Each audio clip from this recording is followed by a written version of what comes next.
Bismillahirrahmanirrahim. Assalamualaikum warahmatullahi wabarakatuh. Yang terhormat kepada Bapak Muhammad Rohmanan MTHI selaku dosen pengampu mata kuliah pengembangan materi akidah halak dan teman-teman kelas pendidikan agama Islam yang kami banggakan. Alhamdulillah, bersyukur marilah kita panjatkan kehadirat Allah Subhanahu wa taala yang telah melimpahkan begitu banyak nikmatnya kepada kita semua sehingga pada hari ini kita dapat mengikuti perkuliahan pengembangan materi akidah halak dalam keadaan sehat walafiat. Selanjutnya salawat serta salam tak lupa kita curahkan kepada junjungan alam Nabiullah Muhammad SAW, Nabi akhir zaman yang telah mengantarkan kita dari zaman kebodohan menuju zaman peradaban ilmu seperti yang telah kita rasakan bersama pada kesempatan hari ini. Izinkan kami dari kelompok 4 untuk mempresentasikan hasil kerja kelompok kami. Kami yang beranggotakan saya sendiri Nurul Aulia dan rekan saya Dewita Sakarwangi akan mempresentasikan tentang macam-macam sifat mustahil dan macam-macam sifat jais bagi Allah. Dan untuk itu yang akan memaparkan materi pertama yaitu rekan saya Saudari Dewita Sakarwangi. Padanya silakan. Bismillahirrahmanirrahim. Saya Dewita Sakarwangi. Di sini akan melanjutkan pembahasan yang masih berkaitan dengan materi sebelumnya. Di sini saya akan membahas terkait macam-macam sifat mustahil bagi Allah, pengertiannya dan juga dalilnya. Baik, langsung saja. Pengertian dari sifat mustahil ini adalah sifat yang tidak mungkin atau tidak pantas dimiliki oleh Allah. Serta juga sifat mustahil ini adalah kebalikan dari sifat wajib bagi Allah. Maka dari itu sifat ini juga terdiri dari 20 sifat. Yang pertama yaitu Adam. Adam berarti tiada, merupakan sifat mustahil bagi Allah yang pertama dan merupakan kebalikan dari sifat wajib bagi Allah yaitu wujud. Jadi Allah ini tidak mungkin, tidak ada karena pastinya alam semesta ini ada yang membuatnya, dan tentu hal ini akan dapat diterima oleh akal sehat manusia bahwa alam semesta memiliki pencipta. Terkait dalil nakli dari sifat ini yaitu tertulis dalam Quran surat Al-Mu'minun ayat 78-80 yang artinya, dan dialah yang menciptakan bagimu pendengaran, penglihatan, dan hati nurani, tetapi sedikit sekali kamu bersyukur, dan dialah yang menciptakan dan mengembangbiakkan kamu di bumi, dan kepadanya lah kamu akan dikumpulkan, dan dialah yang menghidupkan dan mematikan, dan dialah yang mengatur pergantian malam dan siang. Tidakkah kamu mengerti? Itu tadi adalah arti dari Quran surat Al-Mu'minun ayat 78-80. Sifat mustahil yang kedua yaitu hudus. Hudus ini merupakan sifat mustahil bagi Allah yang kedua, yaitu lawan dari atau kebalikan dari sifat wajib Allah yaitu qidam. Keberadaan pencipta akan lebih dahulu daripada yang diciptakan. Seperti pula dengan kursi yang diciptakan manusia, maka pencipta itu akan ada lebih dulu atau tukang tersebut akan ada lebih dulu daripada kursi yang diciptakan. Dalil nakli terkait sifat ini yaitu tertulis dalam Quran surat Al-Hadid ayat 3 yang berbunyi Bismillahirrahmanirrahim, huwal awalu wal akhiru wal zahiru wal batinu wa huwa bikulli syai'in alim, yang artinya dialah Allah, dialah yang awal dan yang akhir, yang lahir dan yang batin, dan dia maha mengetahui segala sesuatu. Selanjutnya yaitu sifat mustahil Allah yang ketiga, fana. Fana itu berarti rusak atau lenyap atau habis atau hancur. Sifat ini merupakan sifat mustahil yang ketiga dan merupakan lawan dari atau kebalikan dari sifat wajib bagi Allah yaitu baqo. Jadi sifat ini mustahil dimiliki oleh Allah karena bila Allah rusak, siapa yang akan mengendalikan alam semesta ini? Dan mungkin yang rusak hanyalah ciptaannya. Sedangkan Allah tidak akan mungkin mengalami kerusakan. Dalil nakli terkait sifat ini yaitu dalam Quran surat Ar-Rahman ayat 26-27 dan Al-Qasas ayat 88 yang berarti semua yang ada di bumi itu akan binasa dan tetap dekat zat Tuhanmu yang mempunyai kebesaran dan kemuliaan. Ar-Rahman 26-27. Selanjutnya yaitu sifat mustahil Allah yang keempat yaitu mumat salatuhu lil hawaditsi yang berarti serupa dengan makhluk. Jadi sifat ini merupakan sifat mustahil bagi Allah yang keempat dan kebalikan dari sifat wajib Allah mukhalafatul lil hawaditsi. Jadi pencipta tidak mungkin sama dengan yang namanya makhluk. Seperti ketika manusia membuat barang, maka barang yang diciptakan tidak mungkin dapat serupa dengan yang menciptakan atau manusia itu sendiri. Dalil nakli terkait sifat ini tertulis dalam Quran surat Asy-Syura ayat 11 yang berarti pencipta langit dan bumi, Dia menjadikan bagi kamu dari jenis kamu sendiri yang berpasang-pasangan dan dari jenis binatang ternak yang berpasang-pasangan pula. Dijadikannya kamu berkembang biak, dengan jalan itu tidak ada sesuatu pun yang serupa dengan Dia, dan Dialah yang maha mendengar dan melihat.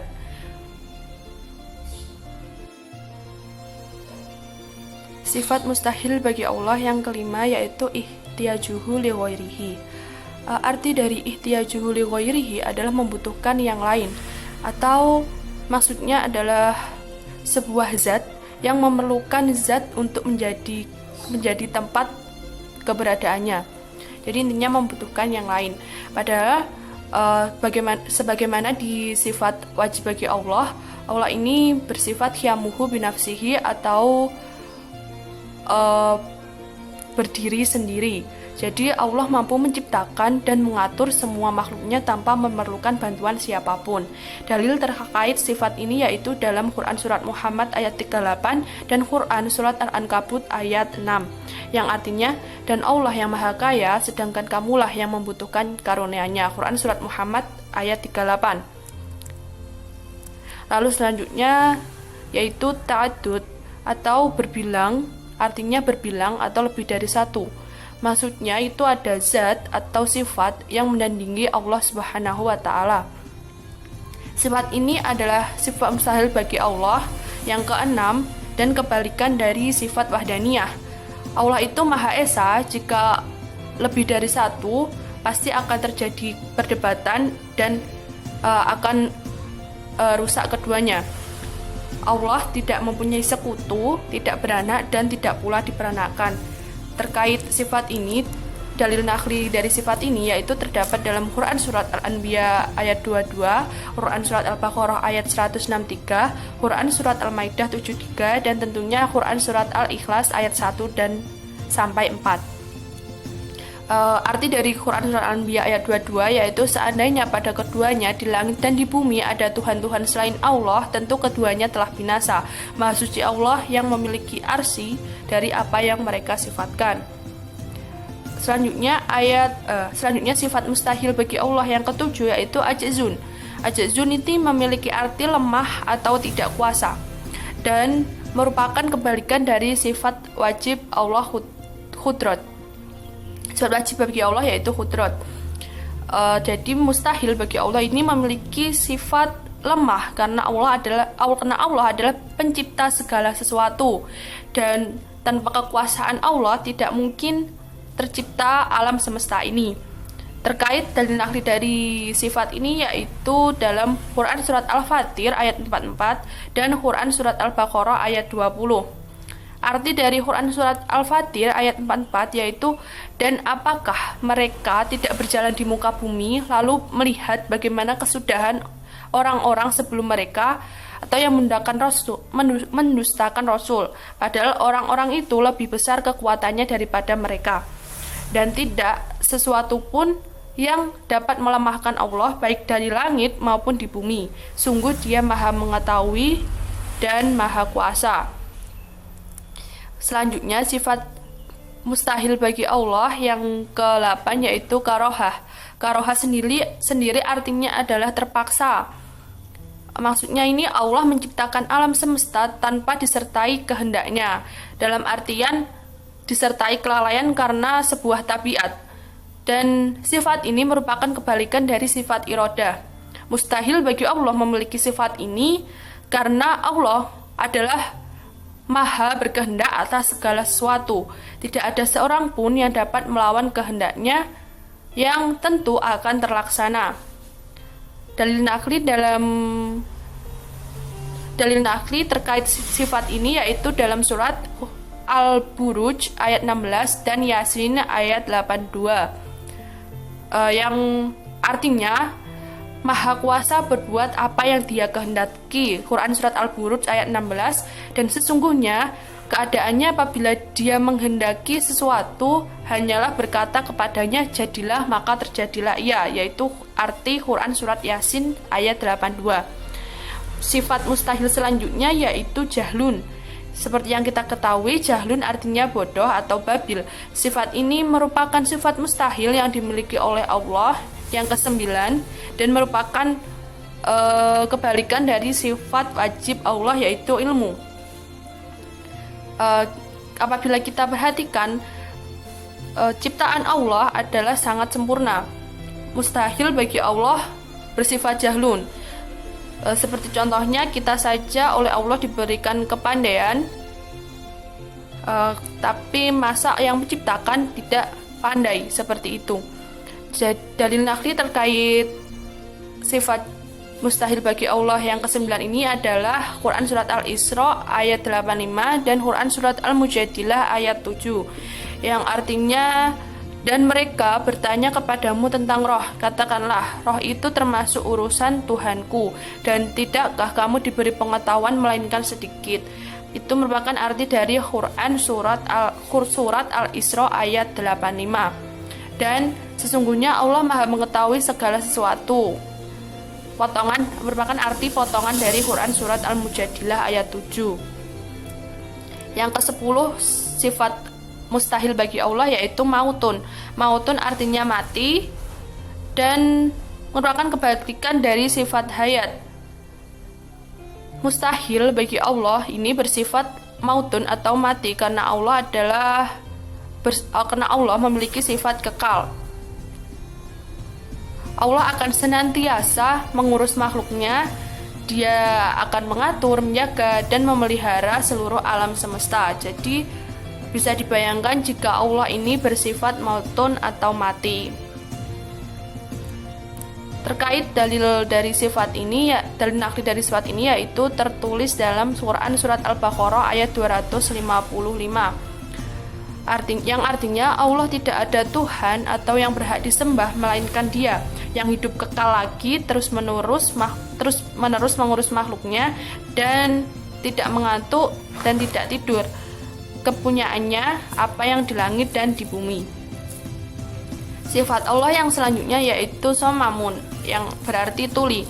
Sifat ini adalah sifat yang ke-11 bagi Allah dan merupakan kebalikan dari sifat sama. Jadi sifat ini akan mustahil dimiliki oleh Allah karena pendengaran Allah itu tentu tidak sama dengan pendengaran manusia. Pendengaran manusia akan terbatas oleh ruang dan waktu, sedangkan pembatasan Allah sangatlah tidak terbatas. Allah akan mendengar segala ucapan makhluknya, baik yang beriman ataupun durhaka, baik yang di dalam lisan maupun di dalam batin.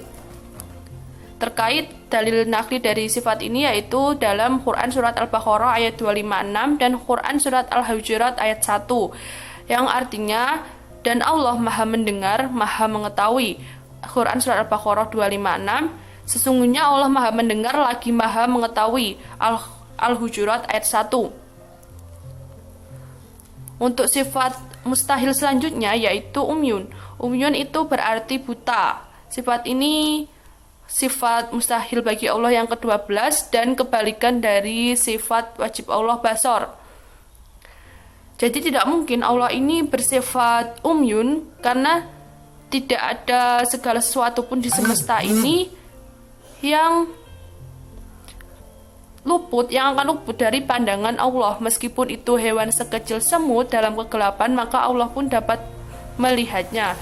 Tentunya pandangan Allah ini tidak sama dengan pandangan manusia yang sangat terbatas. Terkait dalil nakli dari sifat ini, yaitu di Quran surat Al-Mu'minun ayat 19 sampai 20, yang artinya Dia mengetahui atau pandangan mata yang hianat dan apa yang disembunyikan oleh hati, dan Allah menghukum dengan keadilan dan sembahan-sembahan yang mereka sembah selain Allah. Tiada dapat menghukum dengan sesuatu apapun. Sesungguhnya Allah dialah yang maha mendengar lagi maha melihat. Baik, saya akan melanjutkan penjelasan dari saudari Dewita Sekarwangi, yaitu macam-macam sifat mustahil bagi Allah. Sifat mustahil bagi Allah yang ke-13 yaitu bukmun. Bukmun itu artinya bisu. Sangat mustahil Allah bersifat bukmun atau bisu karena Allah itu memiliki sifat wajib, yaitu kalam, di mana dengan keindahan seluruh firman-Nya Allah itu berbicara. Sebagaimana dalam Quran surah An-Nisa ayat 164, yang artinya, dan kami telah mengutus rasul-rasul yang sungguh telah kami kisahkan tentang mereka kepadamu dahulu, dan rasul-rasul yang tidak kami kisahkan tentang mereka kepadamu, dan Allah telah berbicara kepada Musa dengan langsung. Sifat mustahil yang ke-14 yaitu ajidan, yang berarti lemah. Sangat mustahil Allah bersifat lemah karena Allah memiliki sifat wajib, yaitu qadiran, di mana Allah adalah Tuhan semesta alam yang berkuasa dan pencipta seluruh alam semesta ini. Jadi sangat tidak mungkin Allah itu memiliki sifat yang lemah, karena Allah lah yang berkuasa atas segala seluruh ciptaannya. Sebagaimana dalam Quran surah Al-Baqarah ayat 109, yang artinya sebagian besar ahli kitab menginginkan agar mereka dapat mengembalikan kamu kepada kekafiran setelah kamu beriman, karena dengki yang timbul dari diri mereka sendiri setelah nyata bagi mereka kebenaran, maka maafkanlah dan biarkanlah mereka sampai Allah mendatangkan perintahnya. Sesungguhnya Allah Maha Kuasa atas segala sesuatu. Quran surah Al-Baqarah ayat 109. Sifat mustahil yang ke-15. Sifat mustahil yang ke-15 yaitu muqaran, yang berarti terpaksa. Sangat mustahil sekali Allah bersifat terpaksa karena Allah memiliki sifat wajib yaitu sifat muridan, di mana Allah adalah maha berkehendak. Tidak ada satupun hal yang terjadi di alam semesta ini tanpa kehendak dari Allah Subhanahu wa Ta'ala. Segala sesuatu yang berjalan dan yang terjadi di atas muka bumi ini adalah sesuai dengan kehendaknya. Sebagaimana dalam Quran surah Al-Hud ayat 107, yang artinya mereka kekal di dalamnya selama ada langit dan bumi, kecuali jika Tuhanmu menghendaki yang lain. Sesungguhnya Tuhanmu maha pelaksana terhadap apa yang Dia kehendaki.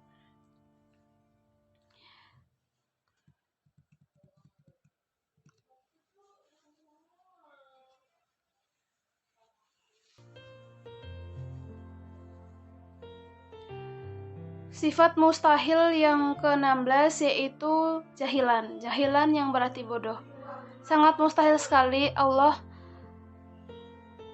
bersifat bodoh. Sifat mustahil yang ke-18 yaitu jahilan. Jahilan ini memiliki arti bodoh. Sangat mustahil sekali Allah itu bersifat bodoh karena Allah memiliki sifat wajib, yaitu sifat amilan, di mana Allah mengetahui segalanya, baik yang tersembunyi maupun tidak. Di dalam hati kecil kita pun Allah itu mengetahui. lebih dari diri kita sendiri, karena Allah lah yang telah menciptakan kita, Allah lah Tuhan kita, jadi Allah lebih mengetahui apa yang ada dalam diri kita.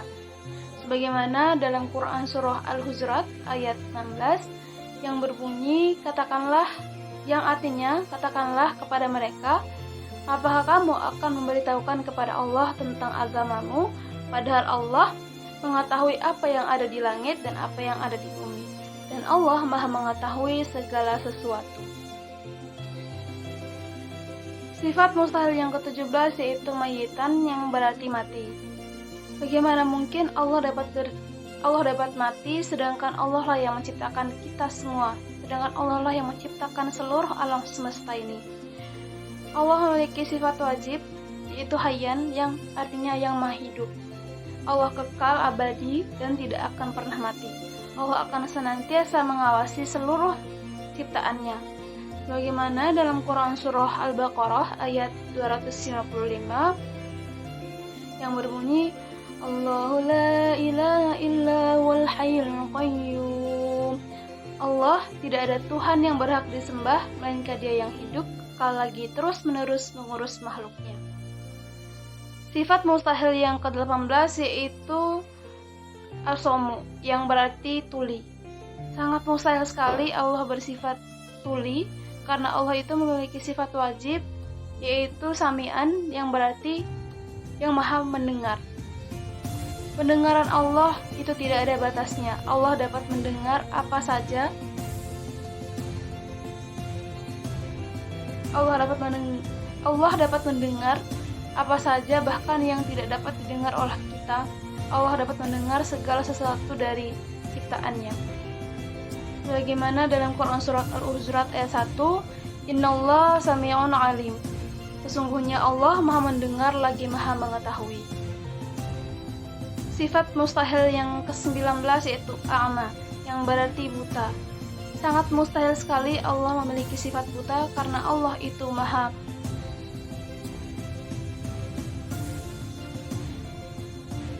yang ke-19 yaitu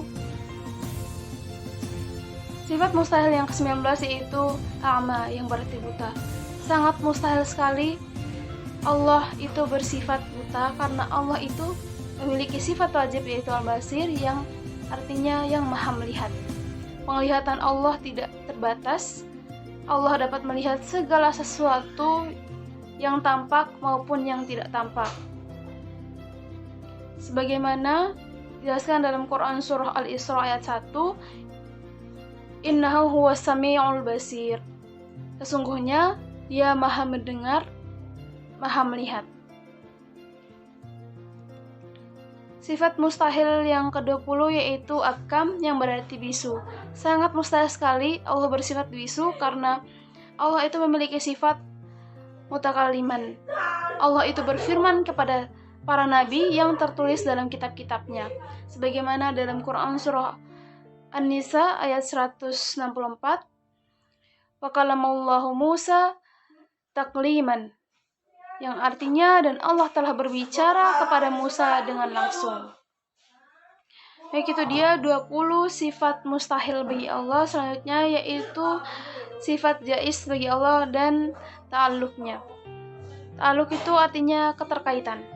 Baik, sifat jaiz bagi Allah itu merupakan Allah dapat berwenang untuk menciptakan atau tidak menciptakan makhluknya. Allah juga dapat berwenang untuk melakukan sesuatu atau meninggalkannya. Jadi sifat jaiz ini bisa dikatakan bahwa Allah itu dapat menunjukkan kebebasannya dalam memilih atau menentukan af'alnya atau perbuatannya. Dalam kajian hakikat tauhid dan akidah, sifat jaiz bagi Allah itu ada 4 macam atau 4 jenis.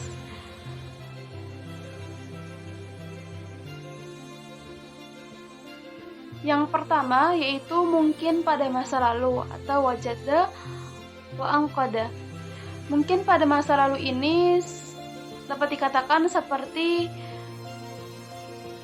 pada nenek moyang kita atau leluhur kita, di mana di dalamnya itu termasuk asal-usul dan segala sesuatu yang memiliki keterkaitan dengannya. Dalam wajada wa angqada ini kita dapat memahami bahwasannya sifat kudrat dan iradat Allah Subhanahu wa taala itu membekas pada setiap ciptaannya.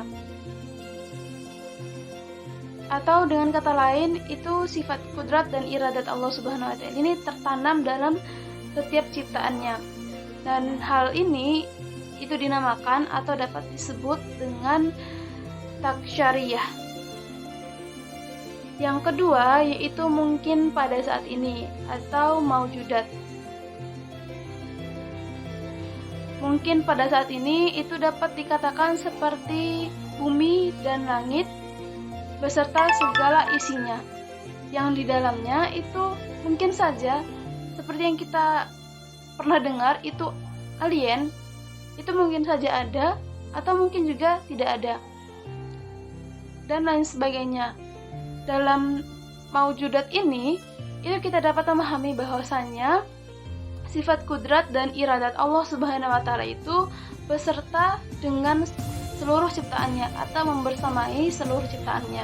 Dan hal ini itu disebut dengan ma'iyah. Yang ketiga yaitu mungkin pada masa yang akan datang atau sayujat. Nah, mungkin pada masa yang akan datang ini seperti di masa yang akan datang mungkin kita akan memiliki anak atau cucu serta keturunan.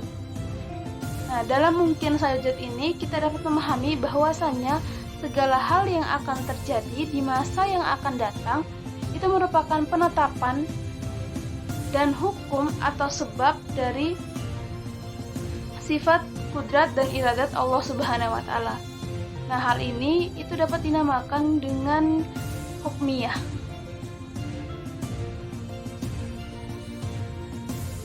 Dan sifat yang keempat yaitu mungkin dalam ilmu Allah Subhanahu wa taala atau alimallahu annahu lam yuzad. Nah, mungkin dalam ilmu Allah Subhanahu wa taala ini itu artinya tidak ada yang mustahil bagi Allah. Apabila Dia telah berkehendak, maka hal itu akan terjadi. Atau dengan diterima atau tidaknya dalam pikiran kita sebagai manusia. Misalnya, Allah menciptakan manusia berkepala 7 atau ular berkepala 9. Atau Allah memasukkan seseorang yang kafir ke dalam surga. Itu mungkin saja bisa terjadi jika Allah berkehendak. Atau dapat juga tidak terjadi jika Allah tidak menghendakinya. Semua itu dapat terjadi karena Allah Subhanahu wa taala itu maha kuasa atas segala sesuatu. Nah, dalam hal ini, dalam mungkin alimallahu annahu lam yuzad, ini dapat kita pahami bahwa kudrat dan iradat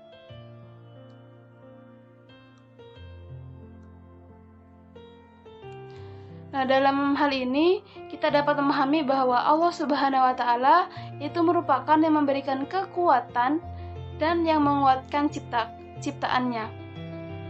Allah yang memberikan kekuatan sekaligus menguatkan ciptaannya. Nah, hal ini dapat disebut dengan qawiyah.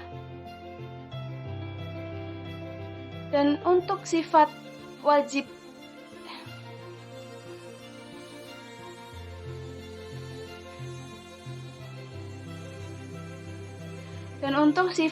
jais bagi Allah Subhanahu wa taala ini juga terdapat dalam Al-Qur'an.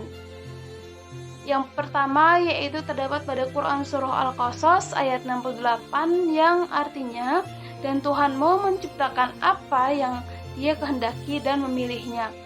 Sesekali tidak ada pilihan bagi mereka, Maha Suci Allah dan Maha Tinggi dari apa yang mereka persekutukan dengan Dia. Dan yang kedua itu terdapat pada Quran surah Al-Maidah ayat 17 yang artinya, sesungguhnya telah kafirlah orang-orang yang berkata, sesungguhnya Allah itu ialah Al-Masih putra Maryam. Katakanlah, maka siapakah gerangan yang dapat menghalang-halangi kehendak Allah jika Dia hendak membinasakan Al-Masih putra Maryam itu beserta ibunya dan seluruh orang-orang yang berada di bumi kesemuanya, kepunyaan Allah lah kerajaan di langit dan di bumi, dan apa yang ada di antara keduanya. Dia menciptakan apa yang dikehendakinya, dan Allah Maha Kuasa atas segala sesuatu.